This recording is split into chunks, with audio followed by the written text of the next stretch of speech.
दोस्तों, सर्दी का मौसम होता है और एक 38 साल की बेहद खूबसूरत महिला जिसका नाम प्रिया होता है अपने घर में झाड़ू पोछे का काम कर रही होती है। तभी सुबह के 10 बजे के आसपास उसके घर पर एक भिखारी आता है। उस भिखारी का नाम अजीत होता है। उसकी उम्र 40 साल के आसपास की होती है और देखने में अब भी वो बड़ा ही हैंडसम और नौजवान दिखाई देता था। अब जैसे ही वो भीख मांगता हुआ उस प्रिया के घर में अंदर चला आता है, तो प्रिया की नजर जब उस भिखारी पर पड़ती है उसको देखकर बड़ी दंग रह जाती है, क्योंकि उस भिखारी के चेहरे पर काफी तेज होता है और देखने में ऐसा विचित्र लगता है मानो कोई पहलवान जैसा हो। अब इसके बाद प्रिया उसको कहने लगती है कि तुम इतने नौजवान हो, ताकतवर हो, तुम दिन भर मेहनत मजदूरी क्यों नहीं करते हो, तुम भीख क्यों मांगते हो। तभी वो भिखारी कहने लगता है कि मैं ऐसा वैसा भिखारी नहीं हूँ, मेरे पास तो लाखों रुपए हैं और तुम कभी मेरे घर पर आना, मेरा घर देखना, तब तुम्हें सारी सच्चाई का पता चल जाएगा। और इसके बाद वो जो प्रिया होती है उससे बेहद खुश हो जाती है और उसकी खुशी का ठिकाना नहीं रहता है। फिर जल्दी जल्दी में वह भिखारी के लिए खाना बनाती है, उसको खाना भी खिलाती है। अब भिखारी पर वह मेहरबान हो जाती है। वह भिखारी को कहने लगती है कि तुम ऐसा करो, आज रात मेरे घर पर रुक जाओ और मुझे भी थोड़ा सेवा करने का मौका दो। और वह भिखारी उसकी बातों को सुनकर बड़ा गदगद हो जाता है और वह सारी बात उसकी मान लेता है और उसके घर पर एक रात रुकने के लिए तैयार हो जाता है।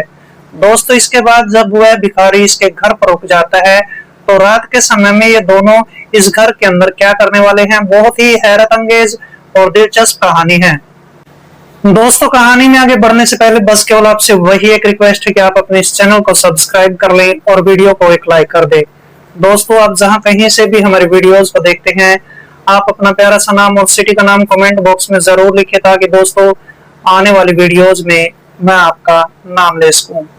नमस्कार दोस्तों, मैं कुलदीप राणा। आज की हमारी सच्ची कहानी की शुरुआत होती है राजस्थान के गुलाबी नगरी जयपुर से। और इसी जयपुर के आसपास एक छोटा सा गांव पड़ता है जिसका नाम मुट्टू पट्टी होता है। और इसी गांव में रहने वाला सुरेंद्र सिंह के पास अपने 6 बच्चे होते हैं। और सुरेंद्र सिंह दिन भर मेहनत मजदूरी किया करता था, तब जाकर सुरेंद्र के परिवार का भरण पोषण हुआ करता था। लेकिन सुरेंद्र की पत्नी जिसका नाम प्रिया होता है, वह उसको बात बात पर ताने मारा करती थी कि तुम अपने बच्चों का ही ख्याल रखते हो, मेरा ख्याल नहीं रखते हो, तुम मेरी खुशियों का तो ध्यान ही नहीं रखते हो, हर समय अपने बच्चों के लिए सब कुछ करते हो, लेकिन मेरी खुशी कहाँ जाएगी।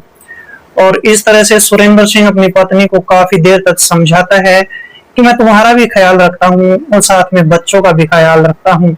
लेकिन उसकी पत्नी प्रिया उसको हमेशा एक बात का ताना मारती है कि तुम दिन भर तो मेहनत मजदूरी करते हो और रात के समय में घोड़े बेचकर सो जाते हो।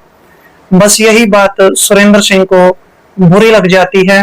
और इसके बाद सुरेंद्र सिंह दोस्तों अगले ही दिन फिर से मेहनत मजदूरी करने के लिए काम पर चला जाता है। लेकिन दोस्तों आज सुरेंद्र सिंह अपने घर पर वापस लौटकर नहीं आता है।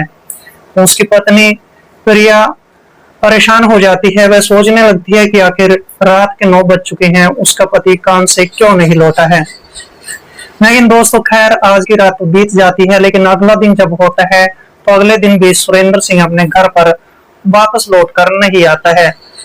अब उसकी पत्नी उसकी ज्यादा फिक्र करने लगती है और फिक्र और चिंता करते हुए वह नजदीकी पुलिस स्टेशन में चली जाती है। वहां पर एक दरोगा बैठा होता है जिसका नाम श्याम सिंह होता है। उसको अपने पति के बारे में सारी बातें बताती है। वह कहने लगती है कि मेरा पति पिछले 2 दिन से गायब है, वो घर पर ही वापस नहीं आया है। अब इसके बाद पुलिस उसकी गुमशुदगी की रिपोर्ट लिख देती है और उसके पति सुरेंद्र सिंह की तलाश करना शुरू कर देती है। लेकिन जो प्रिया होती है वो अपने घर पर वापस लौट कर चली आती है और अपने बच्चों के साथ मिलकर जो है परिवार में फिर से रहना शुरू कर देती है। एक तरफ पुलिस उसके पति की तलाश करती रहती है, दूसरी तरफ उसकी पत्नी प्रिया बेहद परेशान रहने लगती है। अब जैसे तीसरा दिन होता है तो दोस्तों उस प्रिया के घर में एक भिखारी आता है जिसका नाम अजीत सिंह होता है। अजीत सिंह जो कि देखने में बड़ा ही हैंडसम नौजवान होता है उम्र 40 के आसपास की होती है। वो भिखारी उस प्रिया को देखकर कहने लगता है कि मुझे थोड़ी सी भिक्षा दे दो। और जब प्रिया की नजर उस भिखारी पर पड़ती है तो उसको देखकर बड़ी दंग हो जाती है। इसके बाद प्रिया उसके पास जाती है, उसको कहने लगती है कि तुम इतने नौजवान हो, ताकतवर हो, तुम मेहनत मजदूरी क्यों नहीं करते हो, तुम भीख क्यों मांगते हो। तभी उस भिखारी को गुस्सा आने लगता है और वह प्रिया को कहने लगता है कि मैं ऐसा वैसा भिखारी नहीं हूँ, मेरे पास लाखों रुपए की प्रॉपर्टी है। लेकिन प्रिया फिर से उसको कहने लगती है कि जब तुम्हारे पास लाखों रुपए की प्रॉपर्टी है तो तुम भीख क्यों मांग रहे हो। वो भिखारी अजीत प्रिया को कहने लगता है कि मैं 20 साल से भीख मांग रहा हूँ और मेरे पास बहुत ज्यादा रुपए पैसे हैं, अच्छी खासी मेरे पास प्रॉपर्टी है और यही मेरा धंधा है।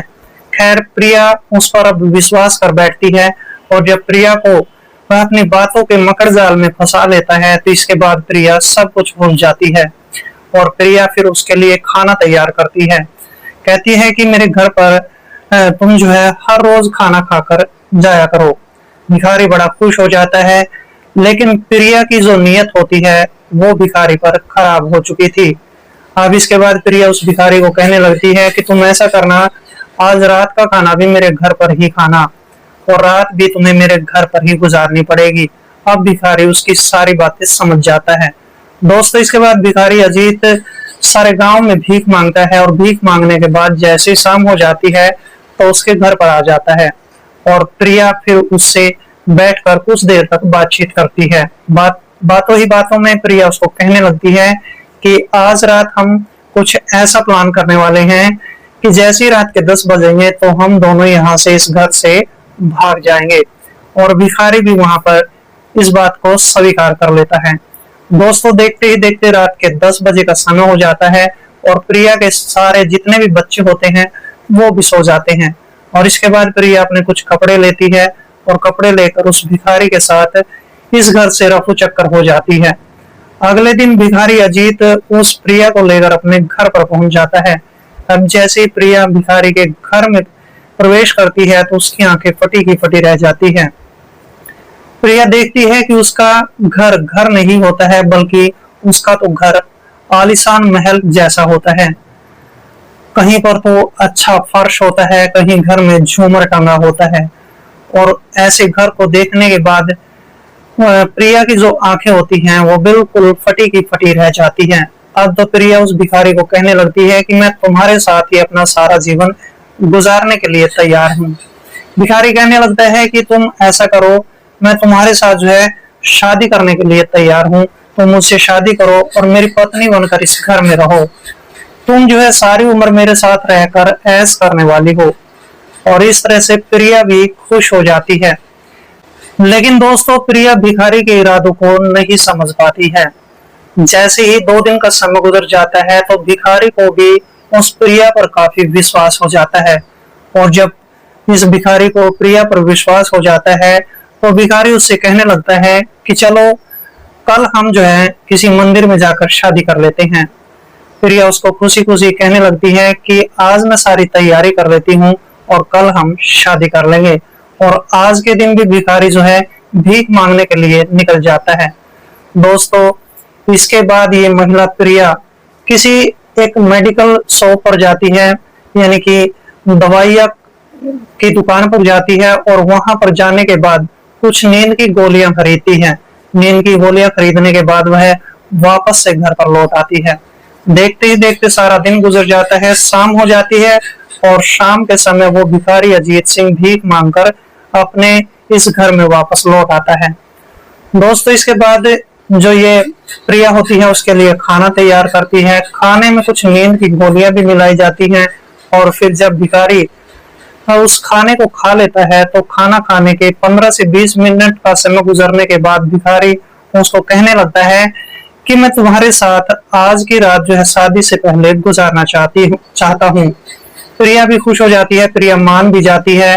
और फिर दोस्तों प्रिया को लेकर ये जो भिखारी होता है अपने बेडरूम में चला जाता है और बेडरूम में जाने के बाद जब प्रिया के सामने अपनी तिजोरी का ताला खोलता है तो प्रिया की आंखें फटी की फटी रह जाती है। प्रिया देखती है कि उस तिजोरी के अंदर लाखों रुपए थे और उसके अंदर सोने के गहने भी होते हैं। अब उन लाखों रुपयों को देखकर और गहनों को देखकर इसके मन में, यानी कि प्रिया के मन में लालच आ जाता है। दूसरी तरफ वो उस भिखारी को नींद आनी शुरू हो जाती है। वो भिखारी कहने लगता है कि आज रात मुझे नींद आ रही है और कल हम शादी करेंगे और फिर इस काम को करेंगे।